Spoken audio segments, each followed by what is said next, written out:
असंभव शब्द का प्रयोग केवल कायर ही करते हैं। बहादुर और बुद्धिमान व्यक्ति अपना मार्ग स्वयं बनाते हैं। झुको केवल उतना ही जितना सही हो। बेवजह झुकना केवल दूसरों के अहम को बढ़ावा देता है। मैदान में हारा हुआ फिर से जीत सकता है, परंतु मन से हारा हुआ कभी जीत नहीं सकता। जो व्यक्ति अपनी इच्छा, गुस्सा, ज्ञान के घमंड, लालच और अहंकार पर अंकुश लगा पाता है, वह महान होता है। किसी मूर्ख व्यक्ति के लिए किताबें उतनी ही उपयोगी हैं जितना कि एक अंधे व्यक्ति के लिए आईना। जो तुम्हारी बात सुनते हुए इधर उधर देखे, उस पर कभी विश्वास न करो। ज्ञानी और अज्ञानी दोनों को समझाया जा सकता है, किंतु एक अभिमानी को केवल वक्त समझा सकता है। व्यक्ति अपने गुणों से ऊपर उठता है। ऊंचे स्थान पर बैठ जाने से ही उच्च नहीं हो सकता। स्वाभिमान इतना भी मत बढ़ाना कि अभिमान बन जाए, और अभिमान इतना भी मत करना कि स्वाभिमान मिट जाए। सबसे बड़ा गुरु मंत्र है, कभी भी अपने राज दूसरों को मत बताएं, ये आपको बर्बाद कर देगा। तपस्या अकेले में, अध्ययन 2 के साथ, गाना 3 के साथ, यात्रा 4 के साथ, खेती 5 के साथ और युद्ध बहुत से सहायकों के साथ होने पर ही उत्तम होता है। तुलसी को कभी वृक्ष न समझे, गाय को कभी पशु न समझे और माता पिता को कभी मनुष्य न समझे, क्योंकि ये तीनों तो साक्षात भगवान का रूप है। जो व्यक्ति अपनी गलतियों के लिए अपने आप से लड़ता है, उसको कोई नहीं हरा सकता। समाज में बदलाव इसलिए नहीं आता क्योंकि गरीबों में हिम्मत नहीं है, मध्यम को फुर्सत नहीं है और अमीर को जरूरत नहीं है। समझदार व्यक्ति को दूसरों के बल पर साहस नहीं करना चाहिए। किसी के बुरे वक्त पर हंसने की गलती मत करना। ये वक्त है चेहरे याद रखता है। सेवक को तब परखें जब वह काम ना कर रहा हो। रिश्तेदार को किसी कठिनाई में, मित्र को संकट में और पत्नी को घोर विपत्ति में। समय उन्हीं का साथ देता है जो समय पर दूसरों का साथ देते हैं। अन्न के सिवाय कोई दूसरा धन नहीं है, भूख के समान कोई दूसरा शत्रु नहीं है। नमक की तरह कड़वा और सीधा ज्ञान देने वाला ही सच्चा मित्र होता है। इतिहास गवाह है कि आज तक कभी नमक में कीड़े नहीं पड़े। संतुलित दिमाग जैसी कोई सादगी नहीं है, संतोष जैसा कोई सुख नहीं है, लोभ जैसी कोई बीमारी नहीं है और दया जैसा कोई पुण्य नहीं है।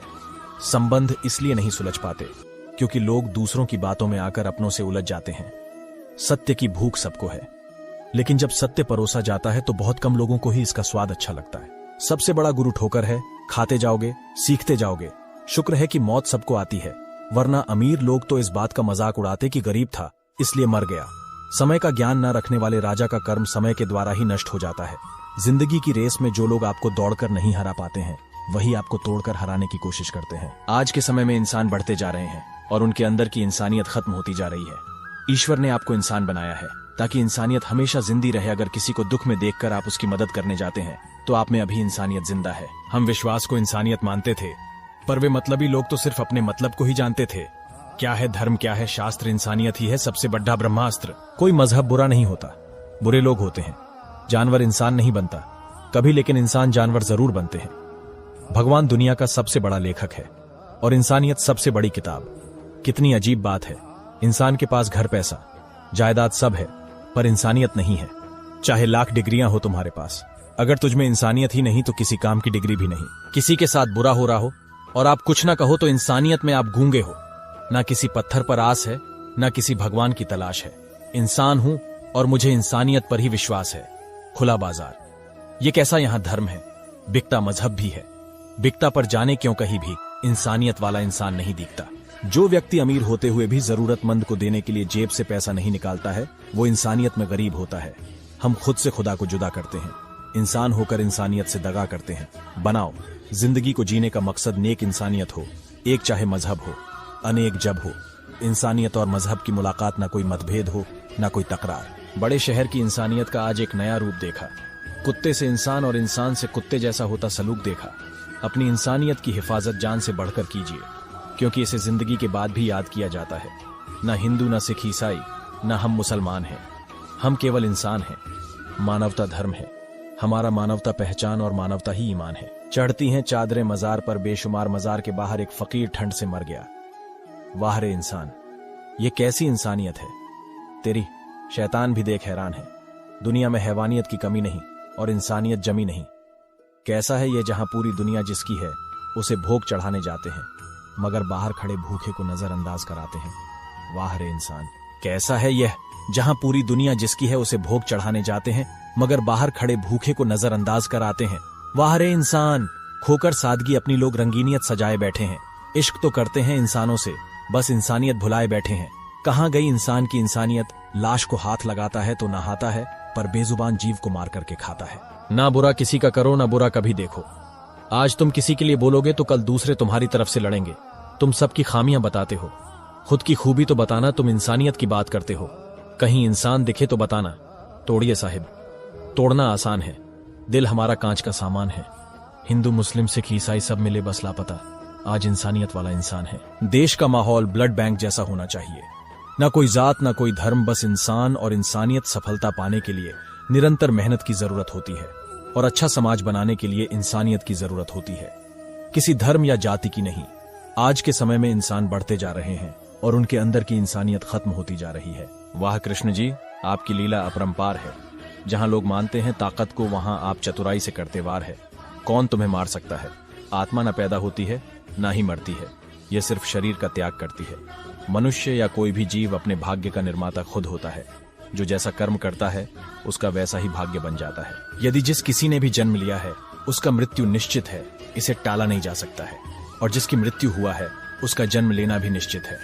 इस संसार में ऐसा कुछ भी नहीं है जो मेरे बिना अपने अस्तित्व में रह सके। सभी खाली हाथ आते हैं और खाली हाथ ही चले जाना है। क्यों व्यर्थ चिंता करते हो? जो आज तुम्हारा है कल किसी और का था और फिर कल किसी और का होगा। क्यों इसे अपना समझकर मग्न हो रहे हो? यही तुम्हारे दुखों का मूल कारण है। कर्म ही पूजा है, इसलिए फल की चिंता छोड़कर कर्म करते रहना चाहिए। जो इस आत्मा को मारने वाला समझता है तथा जो इसको मरा मानता है, वह दोनों ही नहीं जानते, क्योंकि यह आत्मा वास्तव में ना तो किसी को मारता है और ना किसी के द्वारा मारा जाता है। यह आत्मा किसी के काल में भी ना तो जन्मता है और ना मरता है, तथा नए उत्पन्न होकर फिर होने वाला ही है, क्योंकि यह जन्मा नृत्य सनातन पुरातन है। शरीर के मारे जाने पर भी या नहीं मारा जाता। या तो तू युद्ध में मारा जाकर स्वर्ग को प्राप्त होगा अथवा संग्राम में जीतकर पृथ्वी का राज्य भोगेगा। इस कारण हे अर्जुन को युद्ध के लिए निश्चय करके खड़ा हो जा। जय पराजय, लाभ हानि और सुख दुख को समान समझकर उसके बाद युद्ध के लिए तैयार हो जाओ। इस प्रकार युद्ध करने से तू पाप को नहीं प्राप्त होगा। तेरा कर्म करने में ही अधिकार है, उसके फलों में कभी नहीं।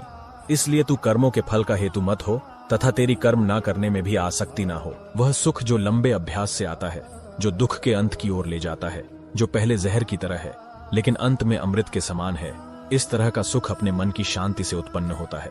जो कोई भी आध्यात्मिक प्राप्ति के उन्नत चरण के लिए अपने दृढ़ संकल्प में स्थिर है और संकट और सुख के हमलों को समान रूप से सहन कर सकता है, वह निश्चित रूप से मुक्ति के योग्य व्यक्ति है।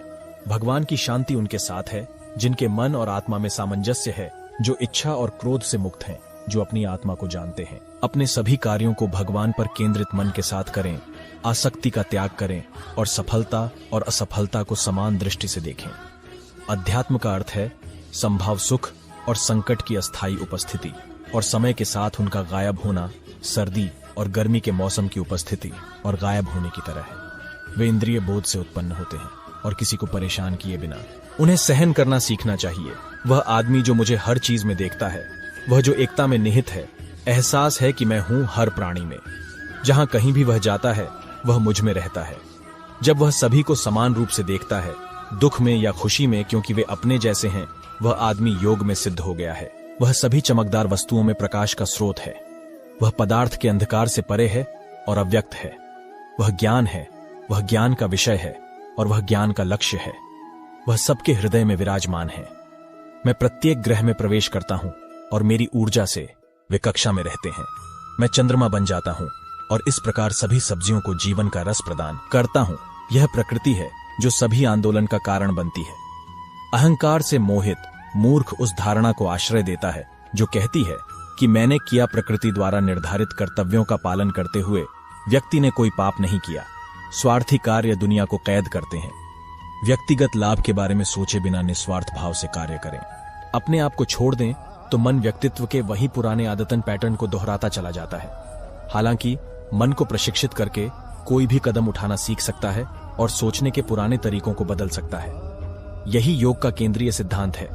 आत्म साक्षात्कार में स्थापित लोग अपनी इंद्रियों को नियंत्रित करने के बजाय अपनी इंद्रियों को नियंत्रित करते हैं। हमें एक निस्वार्थ भावना से कार्य करना चाहिए।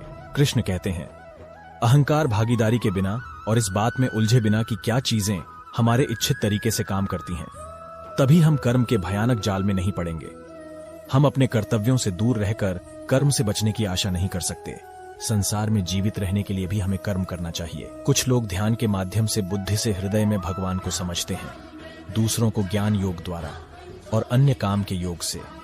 कुछ हालांकि ब्रह्म को नहीं समझते हैं, लेकिन दूसरों से सुनकर पूजा करते हैं। वे अपने दृढ़ विश्वास से मृत्यु को भी पार करते हैं जो उन्होंने सुना है। जब आपका मन द्वैत के भ्रम को दूर कर लेता है तो आप उन बातों के प्रति पवित्र उदासीनता की स्थिति प्राप्त कर लेंगे जो आप सुनते हैं और जो आपने सुनी है। कृष्ण इस विचार का परिचय देते हैं कि सभी स्वार्थी इच्छाओं पर काबू पाने के लिए पर्याप्त नहीं है। स्वामित्व और अहंकार को वश में करना भी आवश्यक है।